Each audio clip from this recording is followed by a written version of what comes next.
पर्यटकांना ठार केल्यानंतर चौताळलेल्या भारतानं पाकिस्तानला दिलाय मोठा झटका।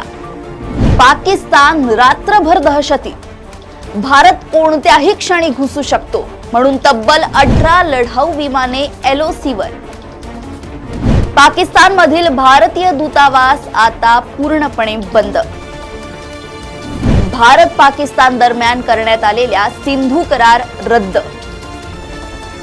संरक्षण मंत्रालयाच्या बैठकीत मोठा निर्णय। पहलगाम हल्ल्याचा भारत बदला घेणारच। भारतानं फटकारल्यानंतर पाकिस्तानला आली जाग। पहलगाम हल्ल्याबाबत इस्लामाबादमध्ये उच्चस्तरीय बैठका।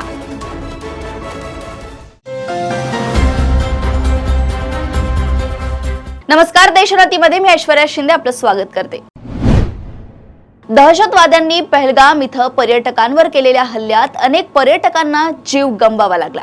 मात्र पर्यटकांना ठार केल्यानंतर चौताळलेल्या भारतानं पाकिस्तानला मोठा झटका दिला। मंत्रिमंडळाच्या सुरक्षा समितीनं पाकिस्तानचा दूतावास बंद करण्याचा निर्णय घेतलाय। दूतावासातील राजदूतांना 48 तासात देश सोडण्याचे आदेश देण्यात आले आहेत। दुसरीकडे भारत पाकिस्तान दरम्यान करण्यात आलेला सिंधू कराराला रद्द करण्यात आलाय। यासह इतर अनेक निर्णय घेण्यात आले आहेत। सिंधू पाणी वाटप करार रद्द केल्यानं त्याचे परिणाम आगामी काळात पाकिस्तानला भोगावे लागणार आहेत। केंद्रीय परराष्ट्र मंत्रालयाकडून बुधवारी रात्री उशिरा घेण्यात आलेल्या पत्रकार परिषदेत भारताकडून घेण्यात आलेल्या 5 महत्त्वपूर्ण निर्णयांची माहिती दिली। त्यात सिंधू जल करार रद्द करणे, पाकिस्तानी नागरिकांना भारतात प्रवेश बंदी, भारतातील पाकिस्तानी नागरिकांनी 48 तासात मायदेशी परत जावं, पाकिस्तानातील भारतीय दूतावासातील अधिकारी कर्मचाऱ्यांची संख्या कमी करणे आणि पाकिस्तानातील भारतीयांनी लवकरात लवकर भारतात परतणे अशा निर्णयांचा यात समावेश आहे। पाकिस्तानचा बदला घेण्याची जोरदार मागणी होत आहे।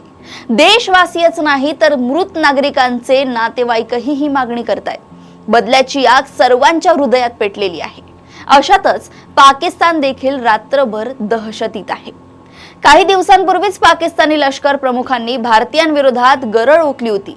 आता भारताची जोरदार प्रत्युत्तर देण्याची वेळ आली आहे। भारत आता हल्ला करणार या भीतीनं पाकिस्तानची गाळण उडाली आहे। भारत गेल्या वेळेसारखा पुन्हा पाकिस्तानमध्ये घुसू शकतो अशी भीती पाकिस्तानला वाटत आहे। यामुळे पाकिस्तानी एअर फोर्सने अख्खी रात्र जागून काढली आहे। पाकिस्तानी लष्कर प्रमुख आसिम मुनीर यांनी मंगळवारी सायंकाळी तिन्ही दलांची बैठक घेतली। यानंतर लगेचच चीनी बनावटीची 18 लढाऊ विमाने एलओसीच्या दिशेने पाठवण्यात आली होती। ही लढाऊ विमाने सीमेवरील एअरबेस लाहोर आणि रावळपिंडीमध्ये तैनात करण्यात आली आहेत। तसेच पीओके मध्ये असलेल्या दहशतवाद्यांच्या लॉन्च पॅडवर भारत पुन्हा मोठा हल्ला करण्याची शक्यता पाकिस्तानला वाटत आहे। यामुळे पाकिस्तानने एलओसीवर सैन्य वाढवण्यास सुरुवात केली आहे। तसेच अरबी समुद्रात पाकिस्ताननं फायरिंग एक्सरसाइज करण्यास सुरुवात केली आहे। दुसरीकडे भीषण दहशतवादी हल्ल्यात 26 पर्यटकांचा मृत्यू झाल्यानंतर 2 दिवसांनी भारत पाकिस्तान सरकारचे अधिकृत एक्स अकाउंट ब्लॉक करण्यात आले। इलेक्ट्रॉनिक्स आणि माहिती तंत्रज्ञान मंत्रालयाने सोशल मीडिया प्लॅटफॉर्म एक्सला भारतातील पाकिस्तान सरकारचे अधिकृत अकाउंट ब्लॉक करण्याची विनंती केली होती। त्यानंतर एक्सने हे पाऊल उचलले। भारत सरकारने केलेल्या विनंतीनुसार पाकिस्तान सरकारचे अकाउंट निलंबित करण्यात आलं असून आता ते भारतातील युजर्ससाठी उपलब्ध नाही। भारत सरकारने बुधवारी पाकिस्तानचे सर्वोच्च राजदूत साद अहमद वॉरेज यांना बोलावून घेतले आणि त्यांना औपचारिक पर्सोना नॉन ग्राटा नोट दिली। या सर्व घडामोडी सुरू असतानाच जम्मू काश्मीर पोलिसांनी सुरू केलेल्या संयुक्त सर्च ऑपरेशन वेळी दहशतवादी एका घरात लपलेले सापडले आहेत। सुरक्षा दलांनी या दहशतवाद्यांना घेरल्यानंतर चकमक सुरू झाली आहे। या चकमकीत एक जवान शहीद झालाय।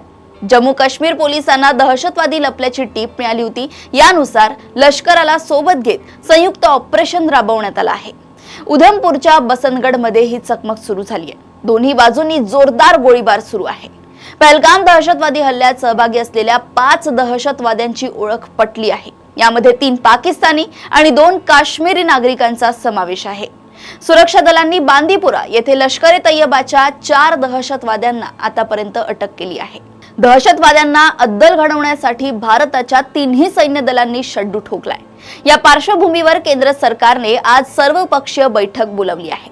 सौदी अरेबियाचा दौरा मध्ये सोडून पंतप्रधान नरेंद्र मोदी बुधवारी पहाटेच दिल्लीत पोहोचले आणि आज लोकसभेतील विरोधी पक्षनेते राहुल गांधी देखील आपला अमेरिका दौरा अर्धवट सोडून दिल्लीत पोहोचले आहेत. अब बदला तो लिया जाएगा, पण तो कशा प्रकारे हे पाहणं महत्त्वाचं ठरणार आहे.